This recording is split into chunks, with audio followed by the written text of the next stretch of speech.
নমস্কার দর্শক বন্ধুরা, আপনাদের সকলকে জানাচ্ছি আমাদের এই চ্যানেলে আরও একবার সুস্বাগতম।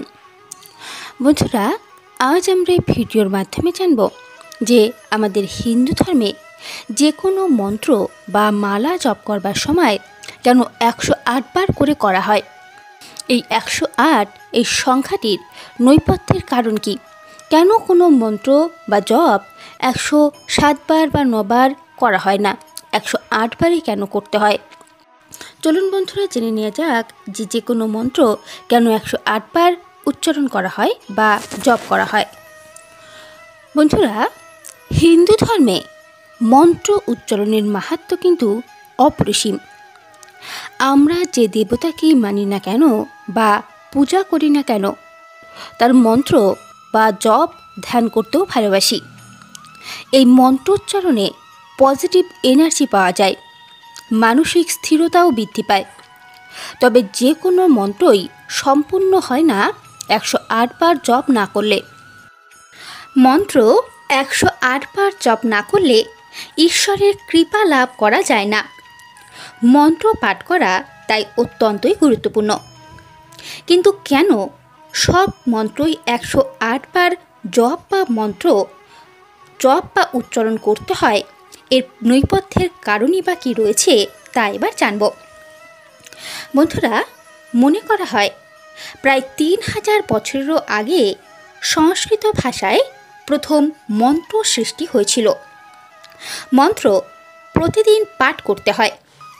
এর দ্বারা প্রাণ, মন এবং শরীরে পরিবর্তন আনা সম্ভব। তাই যে কোনো মন্ত্রের যথেষ্ট ফল পেতে হলে নিয়মিত এবং 108 বারই মন্ত্র পাঠ করতে হবে। এবং এই 108 এই সংখ্যাটিরও কিন্তু অত্যন্তই প্রাধান্য রয়েছে। সেটি আমাদের বৈজ্ঞানিক দৃষ্টিকোণ থেকেও যথাযথ যুক্তিসম্পূর্ণ।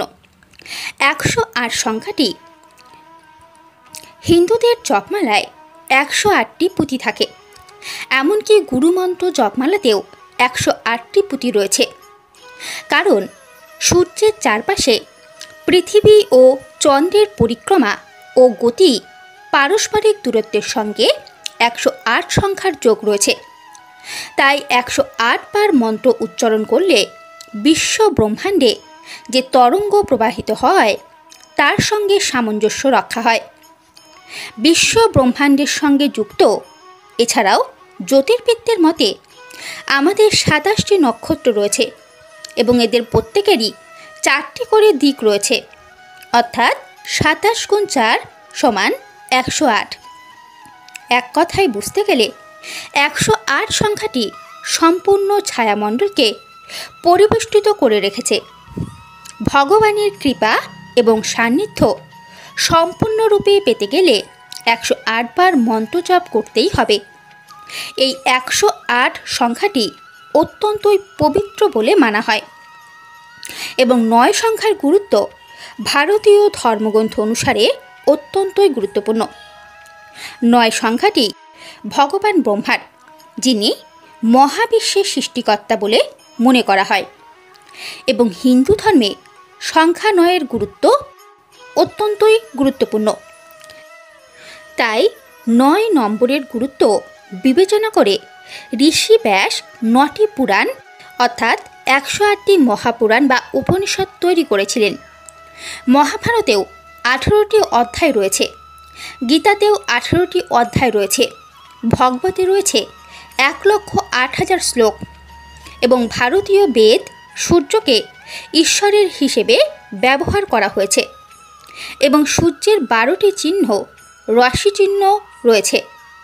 যজুর্বেদ সূর্য ব্রহ্মার সঙ্গে সম্পর্কিত এবং সূর্যের সংখ্যা 12 এবং ব্রহ্মার সংখ্যা 9 এবং এই দুটিকে গুণিত করলে 108 হয়।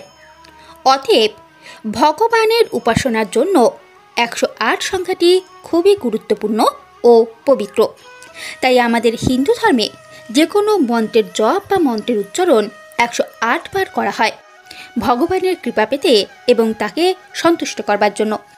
তাই আমাদের কাছে 108 এর সংখ্যাটি অত্যন্তই পবিত্র।